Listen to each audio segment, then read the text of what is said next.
All right. Well, we're very happy to have with us Comrade Swastika, who is a leading trade union activist in Sri Lanka.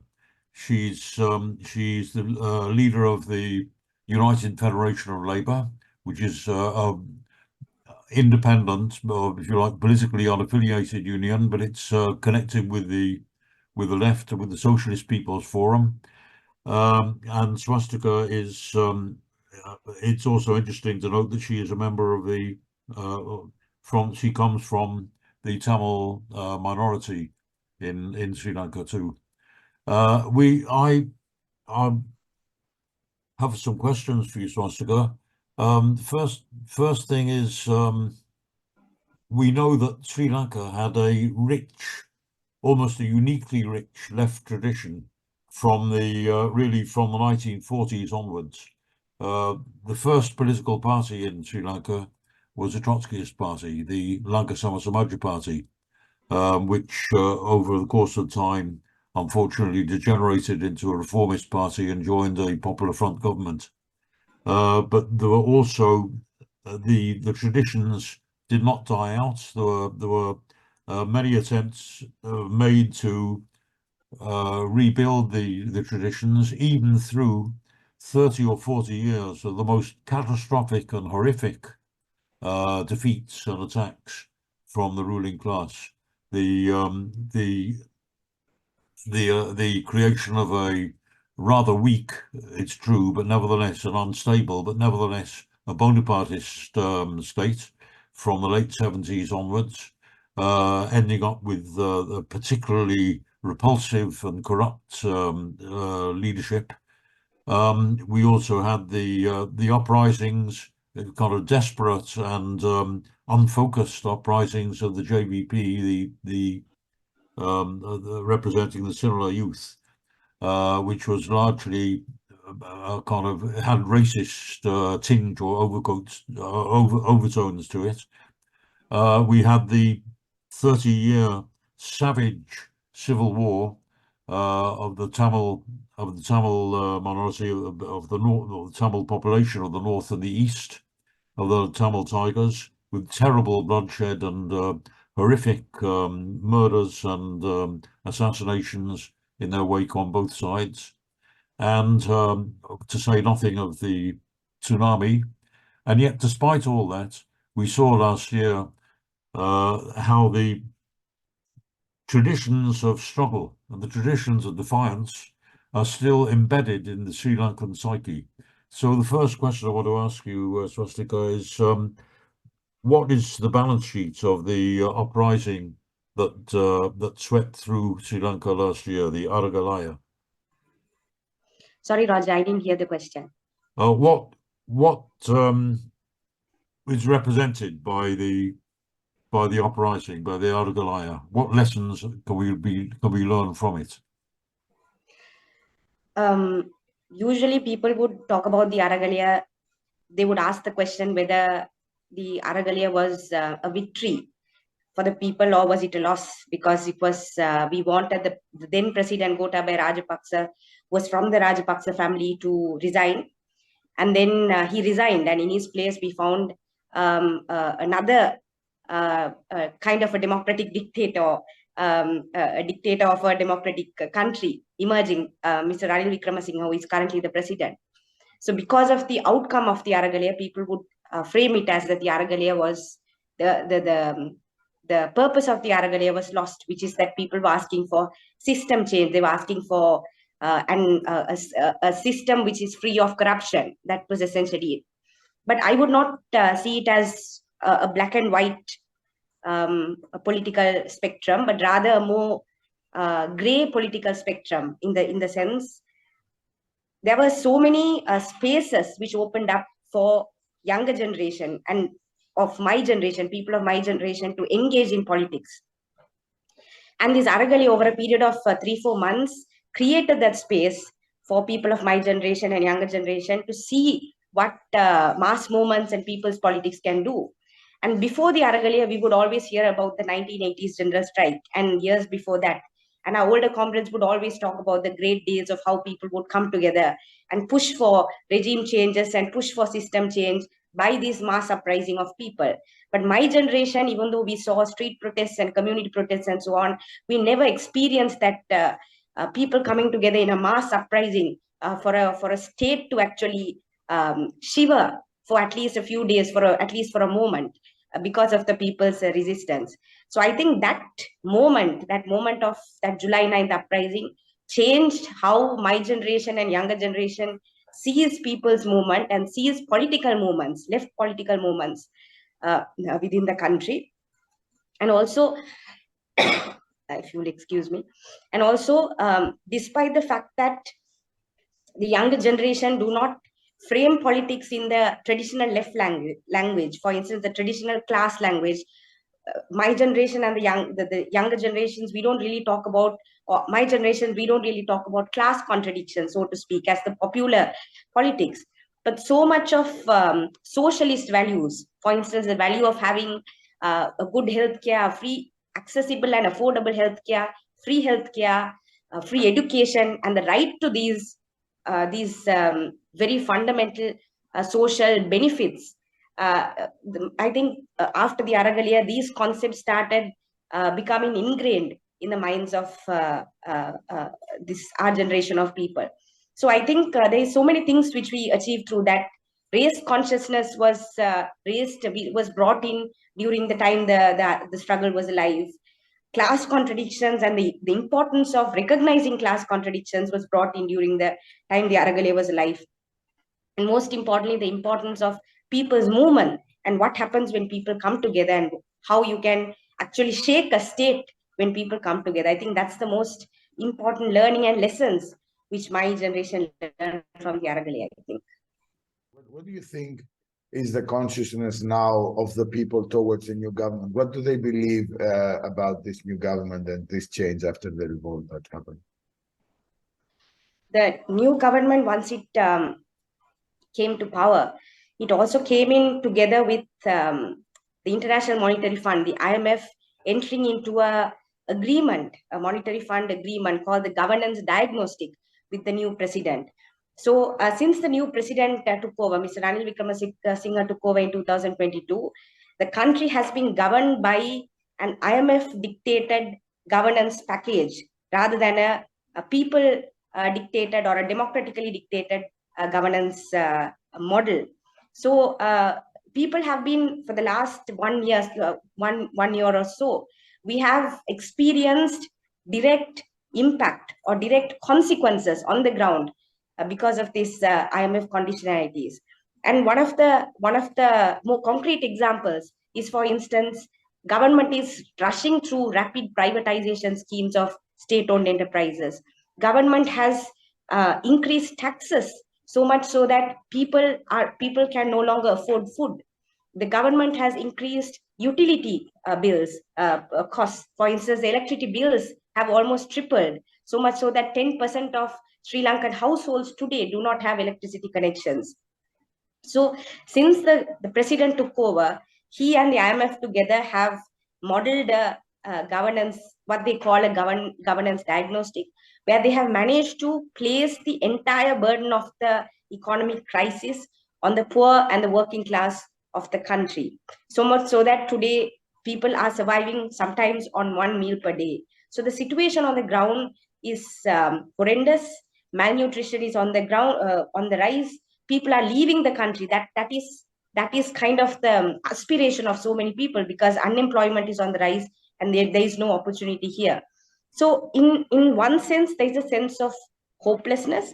But on the other sense, what is worrying is that there is a simmering tension which is growing on the ground. And this is not new to Sri Lanka. In the 1970s, Sri Lanka was one of the first countries to liberalize its economy in the South Asian region. And because of this rapid liberalization without having any kind of state structures to absorb the shocks of liberalization, we saw an uprising in a violent uprising in the 1980s, and then we saw a civil war. So violence and violent uprising is not new to Sri Lanka.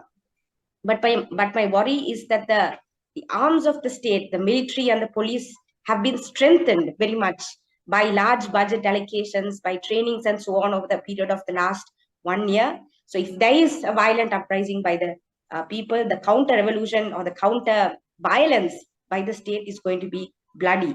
And that is very worrying for many of us. Will it be right to say that, I mean, of course, there is demoralization and despair now for the reasons you explained, the hunger, the power shortages, or rather the fact that people can't afford electric power, and you know, there is a sense of probably of demoralization, but at the same time, limited though the demands were for the Aragalaya, which was Gota go, the president should leave. It is the fact that Gota went, and they, in other words, that the in the very, very limited objectives of the uprising, nevertheless, people must have felt, look, we've done it, we've achieved something. But would it not be so that when there's a kind of revival of the fighting spirit, that people will draw the conclusion that we've done it once before, we can do it again, but this time we have to have a program beyond simply changing the president?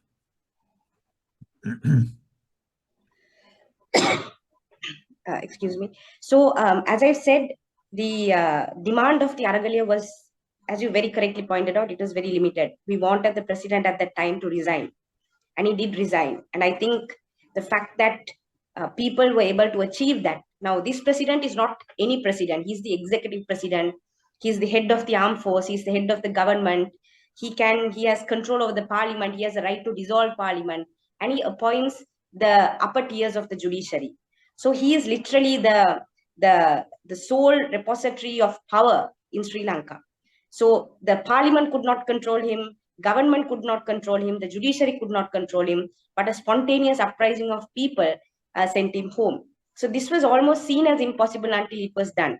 So this was indeed a huge victory for the people of Sri Lanka. But as you said, there was also a reflection after the Aragalaya and after it was brought to an end by a brutal military intervention. There is also a recognition amongst the people of Sri Lanka that maybe we could not take it forward because of the lack of political leadership. And when I say political leadership, I don't mean a particular party taking over. What I mean is a lack of political ideology, a coherence in political ideology, which would have actually taken the struggle maybe forward further than this president resigning. So I think there is a recognition of that. And for instance, soon after the Aragalaya, there were groups of people who formed themselves into something called the People's Councils. And through the People's Councils, they started discussing political ideas, racial, the issue with when it comes to race and Sri Lanka. So many political ideas are discussed on a regular basis in these People's Councils. And then workers recognizing that they're not allowed to unionize. And if they unionize, then their jobs will be at risk. Now they have started forming something called workers' councils. And they have started joining in political actions through these workers' councils. So there is a small political efforts which are happening on the ground post-Aragalaya. It is still at a very early stage. We're also facing the possibility of a general election. And the Janata Vimukti Perapuna, now calling itself the National People's Party or the NPP, is massively campaigning for people to support it during these elections. So people are also kind of waiting for elections. But what many people who are actively part of the struggle is pushing for is to say workers are not yet ready to take power.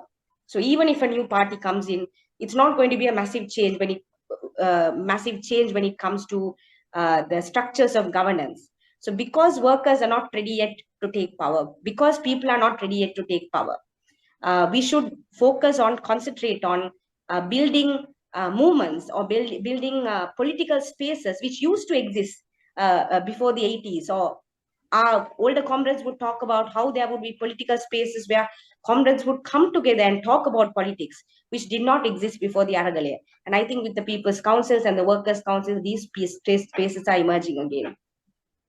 That's very good. Could I move on from that then? How do you see the economic and political perspectives ahead in Sri Lanka now? So the economic situation is, whenever IMF intervenes into a country, they would always speak about balancing the accounts.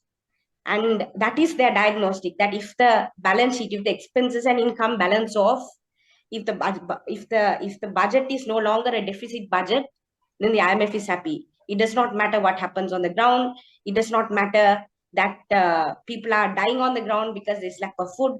It doesn't matter that the social spending is being massively cut because the IMF is trying to balance the imbalance sheet.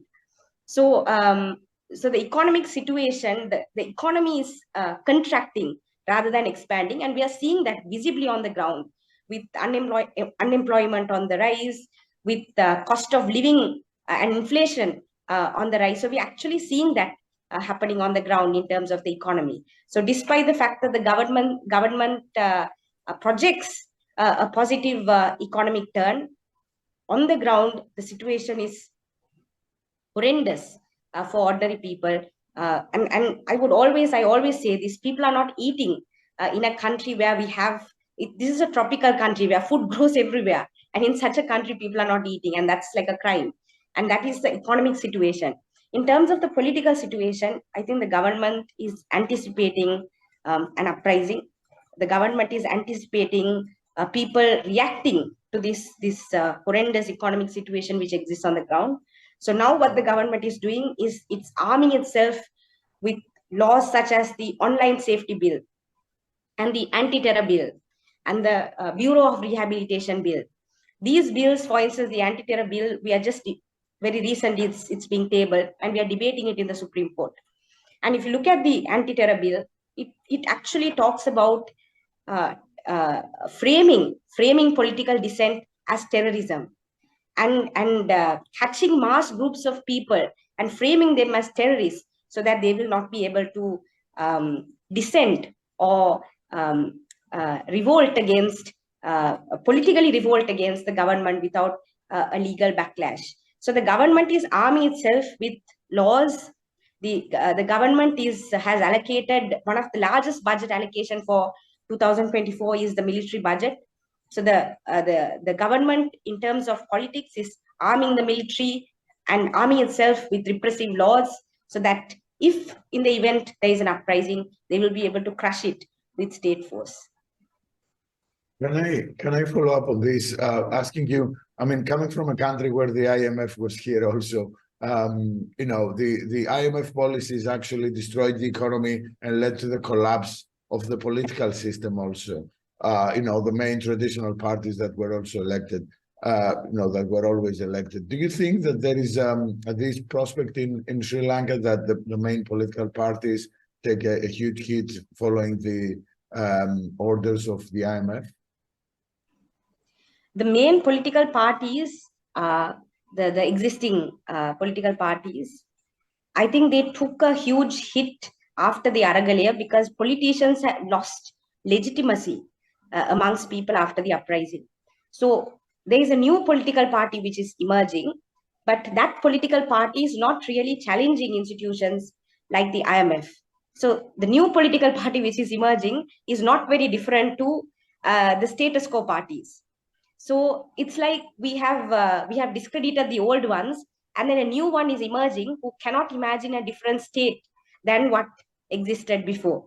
So the discrediting political party, I don't think the IMF conditionalities had much say or much impact on discrediting political parties. But one thing though, there was a recent Supreme Court judgment in Sri Lanka which said that Sri Lanka went into this massive economic crisis, and we should have gone to the IMF sooner.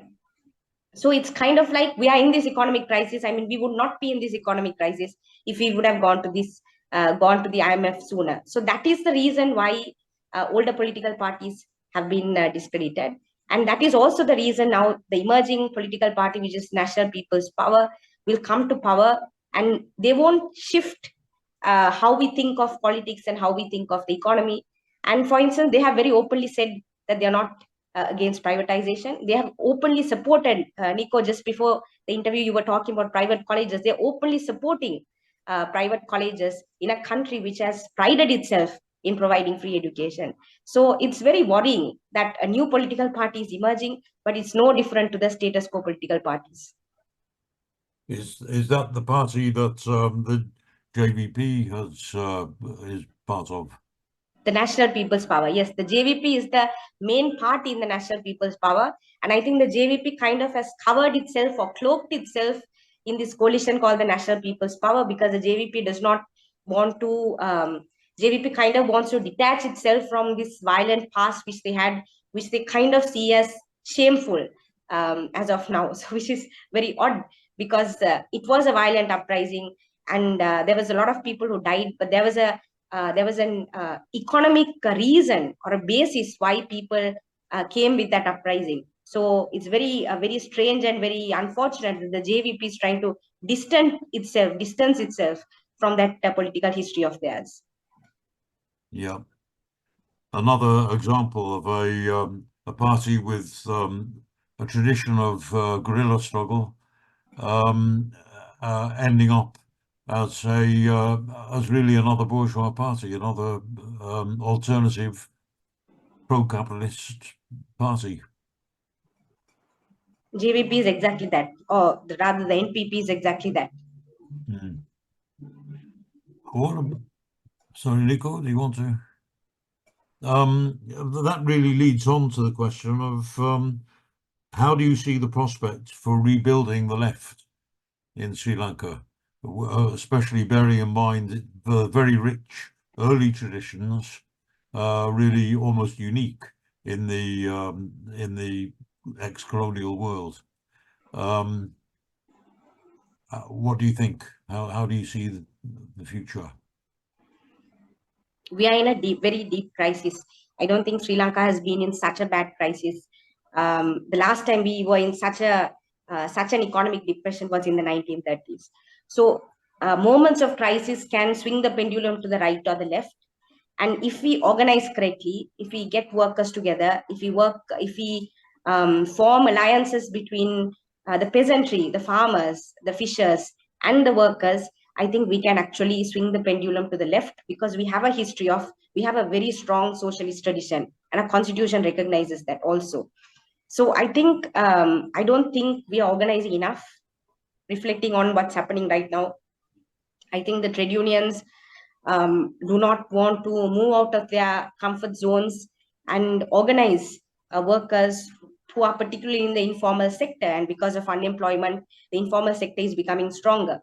So I think the unions right now are pretty comfortable in their status quo. And if we continue the way it is, nothing will change on the ground and the system will keep on rolling. But if we do change the way we work, and we do reach out to workers, like what's happening with the workers' councils, which my union, for instance, have initiated, then I think, and if workers' councils do get stronger, then there is a real possibility for change. There has been, in more recent time, there has been a spontaneous protest by people, unorganized groups of people. And this was the same thing which happened in 2022. So if we do not want if you do not want the same mistakes which happened in the Aragalaya to repeat, I think we have to start politically organizing right now. And we are not there yet, which is unfortunate, but I hope things would change in the next coming months.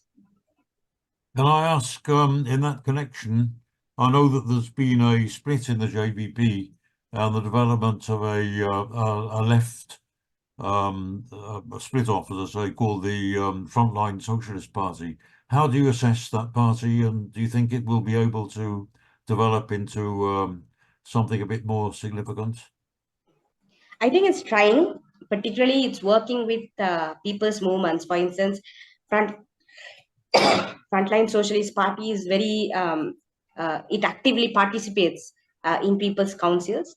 So I think it's trying to do politics differently to traditional political parties which gear towards elections and electoral politics, like the JVP, for instance. So I think the Frontline is trying to organize differently. They have a very long way to go. I mean, that's my assessment of the Frontline. They have a very long way to go. They're still a party which caters to the Sinhala Buddhist majority, They still have not made inroads inside minority districts, and they have a potential to do that. They have a potential to do that because they're at least willing to speak about minority issues and so on. So if they do move out of that conservative sphere of only looking at politics of Sinhala Buddhist majority, then I think the Frontline Socialist Party has the scope of developing into something different to the status quo political parties, the status quo left political parties as well. Well, that really leads on to the question about the Tamil community. I would assume that they are still suffering from the terrible shock and the terrible bloodbath of the victory of the government forces over their uprising, and also, of course, by the brutality of the LTTE itself, the leadership of the Tamil revolt. To what extent is the sort of the beginning of unity of the ordinary people, class unity, if you like, which could put an end to the horrors of the communal discord of the past? So one of the things which we are seeing amongst workers in factories is that they are willing to come together. I mean, I'm talking about the working class. Despite the horrors of the war, despite the fact that the government has done nothing in terms of accountability, including giving answers to the thousands of families whose family members have gone missing during the war. So the government has done nothing in terms of accountability. But one of the things which I've noticed in terms of workers and in terms of factory workers is that they're willing to come together on common cause. For instance, the government is planning to bring a labor law, which is going to weaken labor protection. And workers in the north, despite the fact that the government and the majority community have done nothing in terms of accountability, are willing to come together to speak about how labor law reforms are going to impact and affect all workers. So it's, I would say it's very magnanimous and very political of Tamil workers to actually think of common issues, despite the fact that they have been discriminated not only by the state, but also by the single majority in the country. So that is in terms of Tamil workers, but unfortunately, the Tamil political leadership in the country has been very opportunistic, have used narrow nationalistic politics to keep themselves in power, which has done very little for the Tamil community in terms of finding answers, in terms of accountability and in terms of a political solution. So they have managed to churn and recycle this very narrow Tamil nationalistic narrative, which keeps people in a hole, I would say, in a hole, without allowing them to look at the possibilities, political possibilities for the future.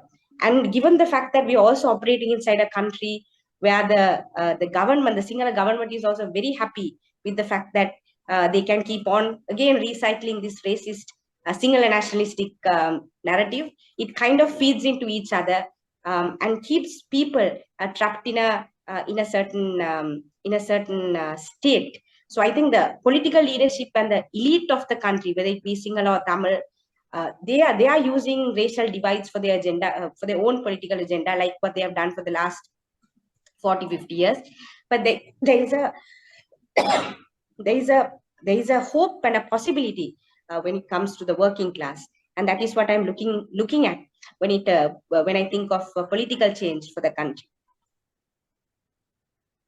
I've got one question arising from that, really, which is there's been massive political and industrial movements throughout the subcontinent and the whole of the South Asian region. We've had strikes, political strikes of a massive 250 million, more than once in India in the last 4 or 5 years.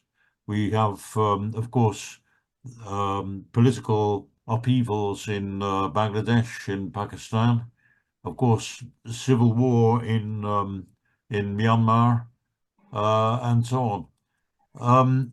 Have you got any proposals or plans to link up with the struggles outside of the island of Sri Lanka with and making common cause with worker contacts in the rest of the subcontinent?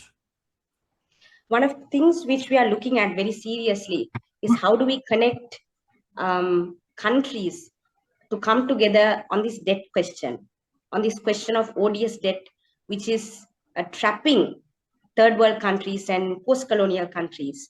Debt has been used as a post-colonial tool to continue neo-colonialism within the third world countries. So we are looking at connecting countries, particularly in South Asia and Southeast Asia, to come together to discuss about debt, because it affects all of us. It affects India, it affects Bangladesh, it affects several countries in the South Asia and Southeast Asian region.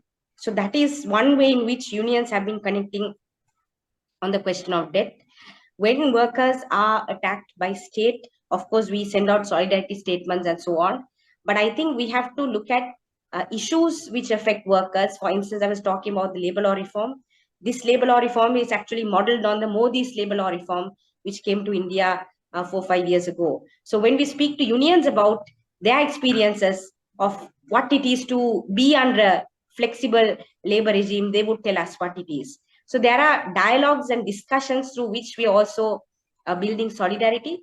But politically also, I think we have to look at issues like debt, like climate change, like sustainable development, which actually affect third world countries a lot when we talk about solidarity. So one of the things which we are currently looking at is how to connect with countries on the question of debt and the question of how we continue to be dependent on the West and other West, and of course the finance capital when it comes to our own development and our own well-being and the well-being of our own people. Well, that's absolutely inspiring, Comrade Swastika. Nikos, do you want to ask anything or make? No, I was just thinking if you could say a bit more about how do you feel that the situation in the left in Sri Lanka can develop in in the coming months? So what is the main tasks for the left in order to take advantage of the political situation and produce a result to move forward? One of the things which is missing for my generation is the theories and ideas which helped left politics in maybe, let's say, the 80s and the 70s. We are not exposed to those theories and ideas, mainly because there was a time between the 90s and the 2000s where left was not popular, and left activists and left movements also did not want to come out of the shadows of the 1980s, the defeat of the 1980s general strike. So they were very happy to always think back at the good old days rather than look forward. So for me, I'm a very new person to left politics and so on. My journey with left political activism actually started with the trade union movement. So one of the things which we are trying to do and which we have been doing quite regularly is to have discussions on left ideas and left historical moments which can inspire my generation and younger generations. And when Roger was in Sri Lanka, he also participated in one of the discussions. So that is one way in which we are trying to inspire or to inculcate left, even if the older tradition has been, how the older generations have been inspired by these ideas to develop movements. We are now trying to reintroduce these ideas into younger generations in a language which they would understand. So lectures don't necessarily constitute an entire day of rambling on about something, but it's more interactive. It's more people have a lot of questions, particularly the younger generation have a lot of questions, and they're very critical in terms of how they view the older left, in terms of how much defeat the older left has suffered and the reasons and causes behind those defeat, and whether the older left has actually thought and reflected on what can be done differently when we engage in left politics. So that is something which is happening regularly. But also, people don't necessarily think of it as left ideas. But as I was saying, things like free education, for instance, it was not popularly thought of, or people did not consciously think of it until very recently, when the government started encouraging private colleges, because many of us also went to private colleges and so on. But post this people's uprising on July 9th and post this Aragalaya, people have actually started thinking about social good and the idea of the common good, and the common good which belongs to the people and how it's being taken away from people. So I think those ideas actually developed from left ideas and the left ideology. So even though people don't really recognize it as a left ideology, these things are actually kind of coming together on the ground. But I think we have a lot more work to do. Our older generation have a lot more work to do in terms of passing on their struggles and their lessons to my generation, which I think they have failed to do. They have wasted a lot of time, and this is my critique of them. They wasted a lot of time in telling us how the old days were very good and how we don't do politics in my generation. And my generation actually proved that wrong with the uprising. So now I think it's time to bridge that gap and reintroduce these ideas into the younger generation. I think that's how I would see the left moving forward. Absolutely brilliant. Thanks very much, Comrade Swastika. Of course, any way that we can help, in practical terms, political, theoretical, or anything else, of course, we're only too happy. And I hope also, we were very, very impressed and excited by your contribution and that of your comrade Danusha at the meeting of the WIN meeting, Workers' International Network meeting we had a couple of weeks ago. And I hope you will participate in future meetings and future discussions that we have. I think that probably is Thank you very much for this inspiring interview, Swastika, and we'll have our solidarity, and we'll definitely be in touch for more.